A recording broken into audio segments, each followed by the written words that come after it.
পারেও বটে লোকটা ঘুমোতে, হ্যাঁ? বাপরে বাপ, যেমন নাক ডাকা তেমনই আলসেমি, হ্যাঁ? সুচি মামা কখন উঠে এখন হাই তুলছে, আর এই লোকটা ঘুমোচ্ছে তো ঘুমোচ্ছে, হ্যাঁ? আহ বিরক্ত করো না, দেখছো না বিশ্রাম করছি। মাথা ঠিক রাখার জন্য ঘুম খুবই দরকারি, বুঝলে? কি গো, গোপালের গিন্নি আর জল আনতে যাবে না? এরপর গেলে তো মাথার চাঁদি ফেটে যাবে। চলো চলো, কত দূরে যেতে হবে মনে আছে তো? বল, শুনছো তো? মাথার চাঁদি ফাটিয়ে সেই কত দূর যেতে হবে, হ্যাঁ? আচ্ছা বলি, তোমার শরীরে কি কোনো দয়া মায়া নেই, হ্যাঁ? বউ সেই কোন দূর থেকে জল মাথায় করে নিয়ে আসবে, আর তুমি নাকে তেল দিয়ে ঘুমোবে, হ্যাঁ? তোমার নিশ্চয়ই কুম্ভকর্ণের বংশের জন্ম, তাই না? হ্যাঁ, ওই কুম্ভকর্ণ আমার মামাতো শালার পিসতুতো ভাই। এই শোনো, তোমার সঙ্গে কথা বলার কোনো ইচ্ছেই আমার নেই। তোমার বাক্যবান মহারাজকে গিয়ে শুনিও। আমি এখন চললাম। কথা বলতে বলতে যে নাক ডাকে সে একটা অমানুষ, সে ব্যাপারে আমার কোনো সন্দেহ নেই।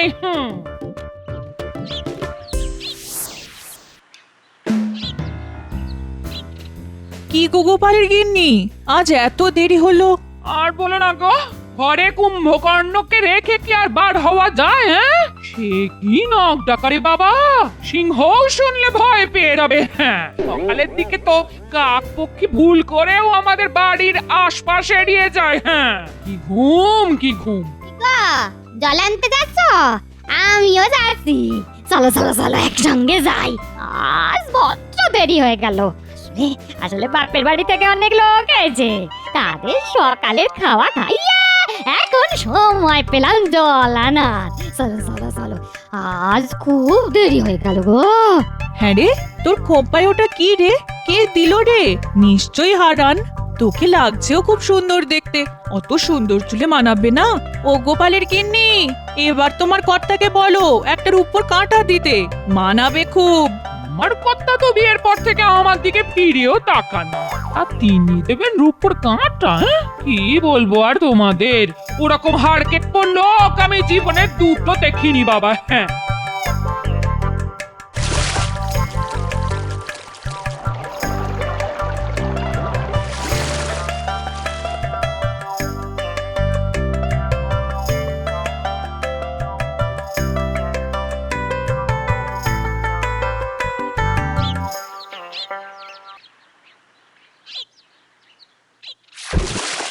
আরে আরে আরে, আহা, কলসিটা এমন ভাবে রাখলে যে ভেঙে যেতে পারে। খুব খুব অন্যায় হয়ে গেছে গো, আমাকে তুমি ক্ষমা করে দাও গো, আর হবে না। হ্যাঁ, বাবা, আজি কি কথা শুনি মন্থরার মুখে।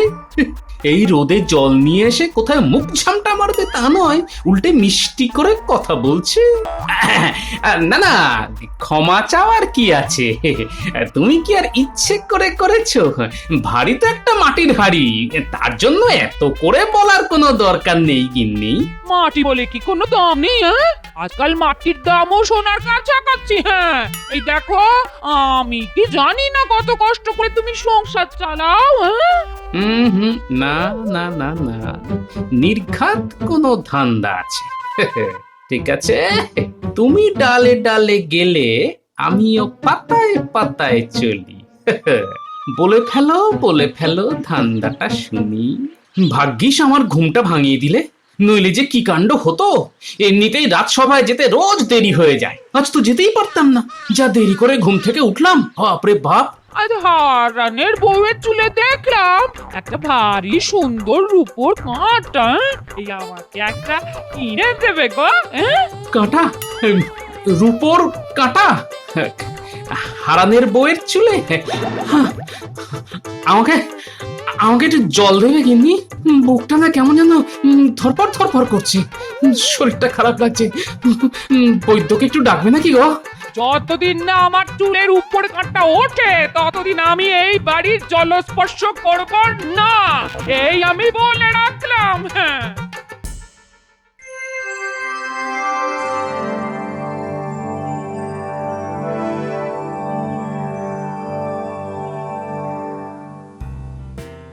আজ গোপালকে এত শুকনো শুকনো লাগছে কেন?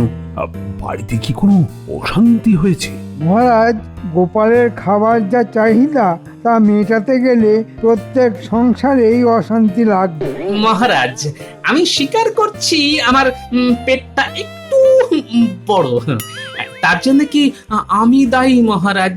ভুল বললে গোপাল, তোমার একটা পেট নয়, কম করে 10টা পেট ওই জ্বালাটার মধ্যে ঢুকে আছে। না না না, তুমি এভাবে কাউকে অপমান করতে পারো না মন্ত্রী। গোপাল খেতে পারে, তার জন্য দায়ী নিশ্চয়ই ও নয়। মহারাজ, মন্ত্রী মশাই জানেন না যে আমাকে কত কষ্ট করে খান 12টা পেট চালাতে হয়। তুমি কি লঙ্গরখানা খুলেছো নাকি? না, ঠিক তা নয় মহারাজ। আমার নিজের 10টা পেট, আমার গিন্নির একটা পেট, আর ওই নাতি নাতনি নিয়ে মোট 12 থেকে 14টা পেটের ভাতের জোগাড় করতে হয় মহারাজ। কি করে করি তা কেউ কল্পনাতেও আনতে পারবে না মহারাজ। তুমি কটা পেট চালাও তা জেনে মহারাজের কি লাভ? হ্যাঁ, তুমি কি মহারাজের কাছে তোমার মাসোহারা বাড়াতে আর্জি জানাচ্ছ নাকি? করতেই হবে না। অন্তত মহারাজকে আমি অনুরোধ করব তিনি যেন তোমার ওই আর্জি মেনে না নেন। আপনি যে মুখ দেখেই মনের কথা বুঝতে শিখেছেন তা জেনে খুবই পুলকিত হলাম। মহারাজের যদি মন্ত্রীকে এখন থেকে বাইরে একটা বসার জায়গা করে দেন, তাহলে ওই মানুষের ভাগ্য গণনা করে ওনার একটু বাড়তি রোজগার হয় মহারাজ। আর অন্য পথে রোজগারের কথা ভাবতে হবে না। মহারাজকে আমি কিছুতেই গোপালের ফাঁদে পড়তে দিতে পারি না। মহারাজ, গোপালকে এই সাহায্য করলে আমি কিন্তু আর রাজসভায় আসবো না। মন্ত্রিত্ব ছেড়ে দিতেও আমি রাজি আছি। না না গোপাল, দেখছো তো রাজসভায় তোমায় নিয়ে কেমন তর্ক হচ্ছে, আর আমি রাজা হয়ে এই বিতর্কের মধ্যে মোটেই থাকতে চাই না। আপনার অবস্থা আমি বুঝতে পারছি মহারাজ। আমার সমস্যাটা দেখি কি করে সমাধান করি। তবে আপনাকে এর মধ্যে আমি আর জড়াবো না, এই কথা দিলাম আপনাকে মহারাজ।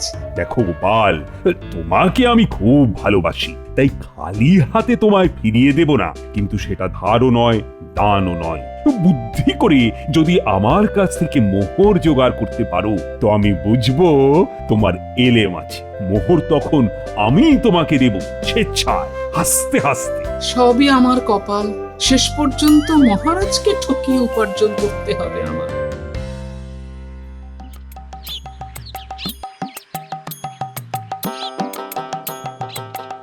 দাদু দাদু দাদু, চলো না, আজ আমার পুতুলের বিয়ে। চলো চলো চলো, দেখে আসবে চলো। কি বললি? তোদের পুতুলের বিয়ে? তা বর এসে গেছে? না, এখনো আসেনি, একটু পরেই আসবে। চলো না চলো না, দেখে আসবে। হ্যাঁ হ্যাঁ, চল চল চল চল চল। তা কোণে কে সাজালো? দিদা কি সুন্দর সাজিয়েছে, তা চোখে না দেখলে বিশ্বাসই করতে পারবে না। মনে হয় তোর দিদার কোণে সাজার শখ হয়েছে। কোণে কোণে সাজার শখ, পুতুলের বিয়ে। আচ্ছা আচ্ছা, হ্যাঁ হ্যাঁ হ্যাঁ, মাথাটা অল্প অল্প খুলছে মনে হচ্ছে। আরে তাই তো, এটা করলেই তো হয়।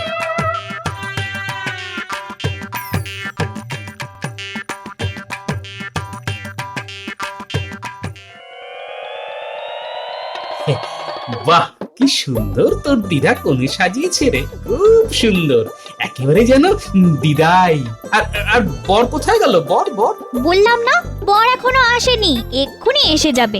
দাঁড়িয়ে দেখে যাও না, তবে বরকে না একদম তোমার মতো দেখতে।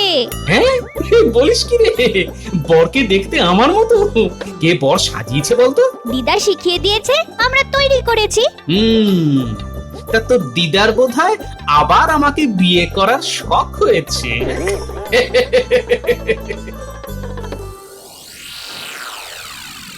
বুঝলে বউ, আজ গোপাল মহারাজের কাছে মোহর ধার চাইতে এসেছিল। আমি মহারাজকে বলে তা বাতিল করিয়ে দিয়েছি। বেশ করেছো, একটা হাড় কেঁপন লোক তারা তো খরচ কিসের? বউকে তো একটা ভালো শাড়িও কিনে দেয় না। গয়নাগাটির কথা তো বাদই দিলাম, তাহলে এত মোহর ওর লাগে কি করে? কে জানে, এতগুলো প্রশ্ন নিয়ে নিয়ে এখন আর খেলা সামলাতে পারছে না, এই আর কি। আমার তো মনে হয় নিশ্চয়ই আর একটা সংসার আছে, না হলে এত মোহর ওর কোন কাজে লাগে? তা ঠিক কথাই বলেছো, দেখতে হবে ওর আলাদা কোনো সংসার আছে কিনা।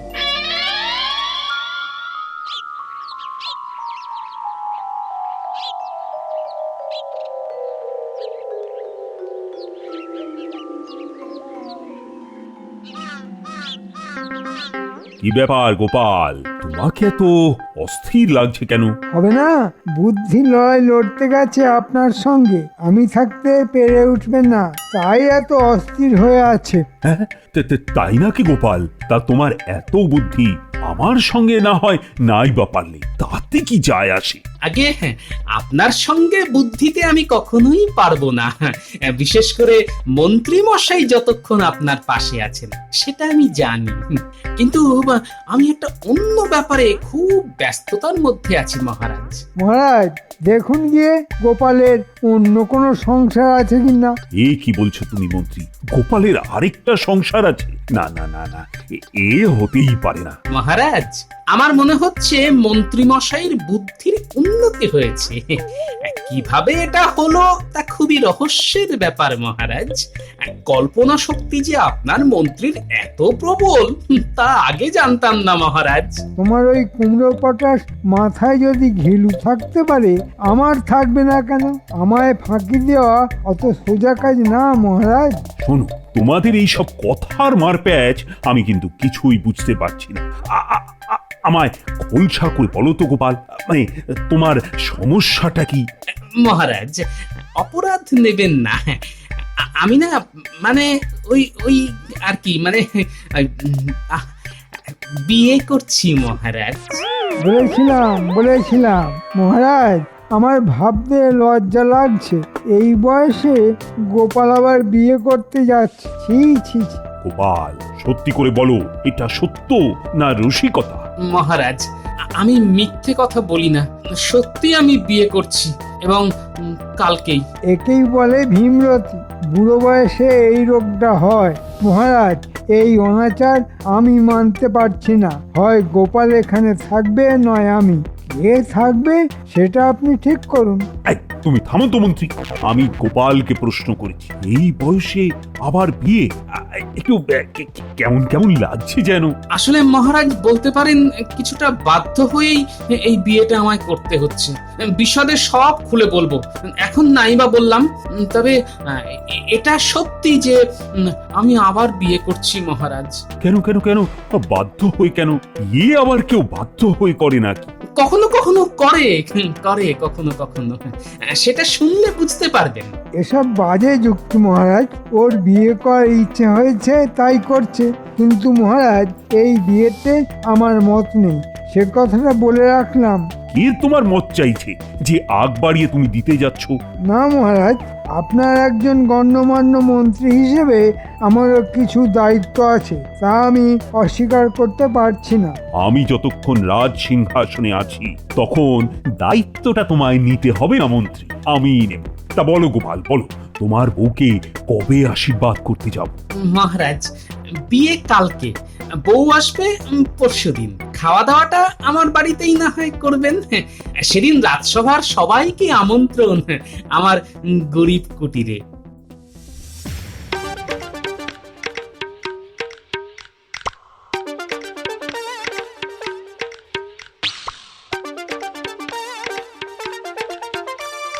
আরে গোপাল যে, শোনো শোনো শোনো, এদিকে এসো, এদিকে এসো। শোনো, মাছ কিনতে গেলে না আমার কাছ থেকেই কিনতে হবে, বুঝেছো?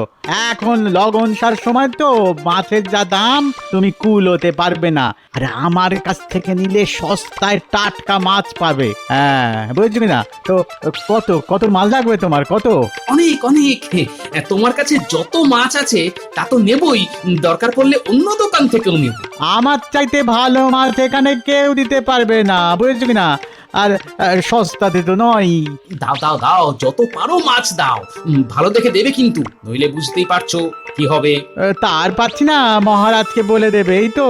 তা গোপাল, এত যে মাছ দিচ্ছ, দাম দিতে পারবে তো? আমি দাম দেবো কেন? দাম তো দেবে মহারাজ। মহারাজের কথাতেই তো মাছ নিতে আসা। ও তাই বলো।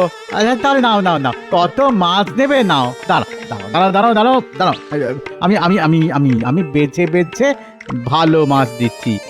মহারাজ বলে কথা, বুঝেছো কি না? ভালো না দিলে তো শুলে চড়তে হবে। হ্যাঁ, সেটা মাথায় রেখো কিন্তু। কি হলো? বলি আমার রূপোর কাঁটা কোথায়? আরে হবে হবে, আমি যখন কোনো কথা দিই তার কখনো খেলাপ করি না গিন্নি। রূপোর কাঁটা তুমি পাবেই, কিন্তু একটা শর্তে, তোমাকে মৌনব্রত পালন করতে হবে। মৌনব্রত পালন করব আমি? কেন? কি দায় পড়েছে আমার? না করলে কিন্তু রূপোর কাঁটা পাবে না। আমি সেই দোকানে গেছিলাম যেখান থেকে হারানের বউ রূপোর কাঁটা কিনেছে। ও বাবা, সেই দোকানদার যেমন তেমন নয়, সবাইকে কাঁটা বিক্রি করেই না। আগে তাকে দেখবে রূপোর কাঁটা কিনে তার মধ্যে কোনো অহংকার প্রকাশ পাচ্ছে কিনা। যদি একবারও সেটা দেখতে পায় তবে কাঁটা বিক্রি করবে না। হ্যাঁ, এমন তার নিয়ম। সে আসছে, তুমি ভালো শাড়ি পরে তার সামনে একদম চুপ করে থাকবে, বুঝেছো? না, কিছুতেই বুঝতে পারলাম না।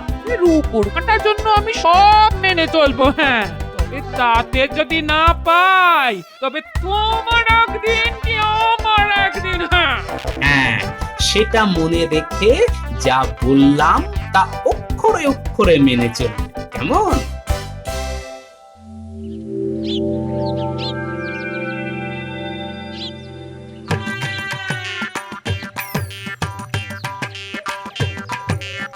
এই সন্তরা, আজ দিদা মৌনব্রত পালন করবে। তোরা একটা কাজ কর, দুটো কলা গাছ আর ঘট এনে বাড়ির সামনে লাগিয়ে রাখ। ওটা দিলে দিদার পুণ্যি হবে। এই গুলটে ন্যাপলা, যা তাড়াতাড়ি দুটো কলা গাছ এনে ঘট সাজিয়ে বাড়ির বাইরে রেখে দে তো।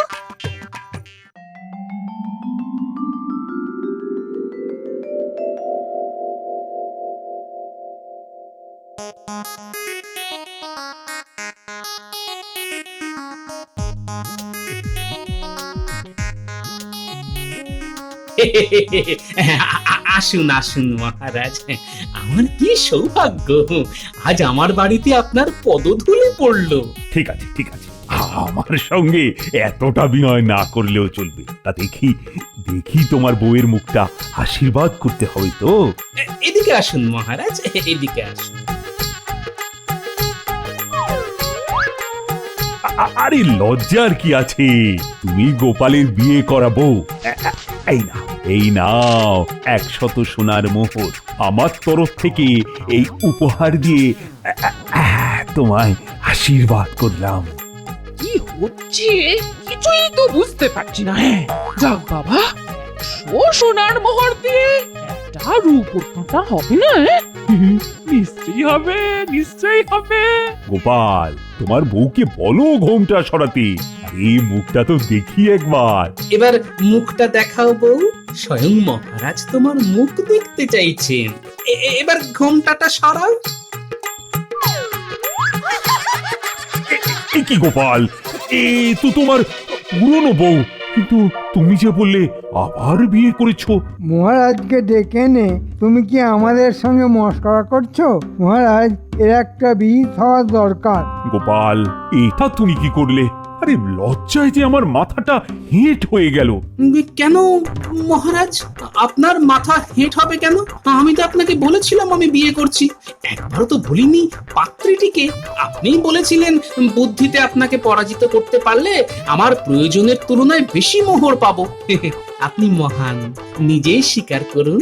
আমি কি কোনো তঞ্চকতার আশ্রয় নিয়েছি মহারাজ। তোমার সঙ্গে বাজিতে পরাজিত হতে আমার কোনো লজ্জাই নেই, বরঞ্চ এটা ভেবে আনন্দিত হচ্ছি একজন প্রকৃত বুদ্ধিমানের কাছেই আমি হার স্বীকার করেছি। না না না না, তোমার তুলনা একমাত্র তুমি গোপাল। আরে তাড়াতাড়ি বলো, তোমার মাছের দাম কত পড়েছে? নাও নাও, এই 5 মোহর। এটা কিন্তু একটু বেশি দিলাম। দামের কথা পরে হবে, আগে বলো তো মহারাজ মাছ খেয়ে কি বললেন? মহারাজ বললেন, তো মাছ নয়, মনে হচ্ছে রসগোল্লা খাচ্ছি। একেবারে খাঁটির উপর কাঁটা দেখাও তো ভাই। গিন্নির জন্য নেবে তো, তাহলে এটা নিয়ে যাও, একদম খাঁটির উপর, কিচ্ছু মেশানো নেই, দাম কিন্তু একটু বেশিই পড়বে। আরে দামের কথা তুমি বলবে কেন? বলবো তো আমি, সোনা দিয়ে রূপো কিনছি, তাতে বলছো দাম একটু বেশি পড়বে? এই নাও সোনার মোহর, এবার কাঁটাটা হাতে দাও, গিন্নির চুলে পরিয়ে দিয়ে আসি।